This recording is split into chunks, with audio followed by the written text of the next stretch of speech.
بسم اللہ الرحمن الرحیم۔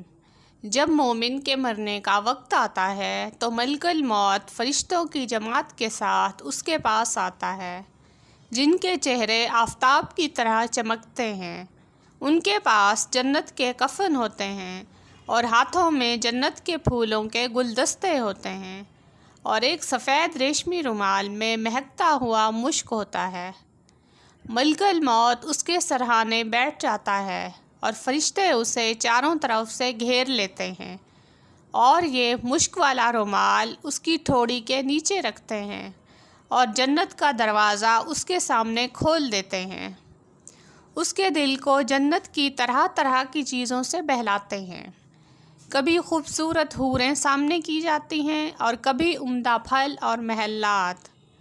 غرض یہ کہ جنت کے خوبصورت مناظر دیکھ کر مومن کی روح بدن سے نکلنے کے لیے بے قرار ہو جاتی ہے۔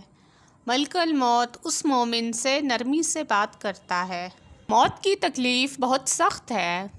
حضرت عمرو بن عاص نے اپنے بیٹے کو موت کی تکلیف بیان کرتے ہوئے فرمایا، بیٹا، اس وقت میری یہ حالت ہے کہ جیسے میرا ایک پہلو دوسرے میں جکڑا ہوا ہو۔ سانس میں اتنی تکلیف ہو رہی ہے جیسے سوئی کے ناکے سے سانس لے رہا ہوں، اور ایسا معلوم ہوتا ہے کہ ایک خاردار ٹہنی میرے پاؤں سے سر کی طرف اندر ہی اندر کھینچی جا رہی ہو۔ یہ تکلیف تو مومن کی ہے، کافر کی تکلیف تو ناقابل بیان ہوتی ہے۔ جب مومن کی روح نکلتی ہے تو سب فرشتے اسے سلام کرتے ہیں اور جنت میں داخل ہونے کی بشارت دیتے ہیں۔ مومن کی روح نکلنے کے بعد زمین کے وہ حصے رونا شروع کر دیتے ہیں جہاں وہ مومن بیٹھ کر اللہ کی عبادت کرتا تھا، اور آسمان کے وہ حصے بھی گریہ زاری کرتے ہیں جہاں سے اس کا رزق اترتا تھا اور اس کے نیک اعمال اوپر جاتے تھے۔ زمین و آسمان کی یہ گریہ زاری مومن کی موت کے بعد 40 روز تک جاری رہتی ہے۔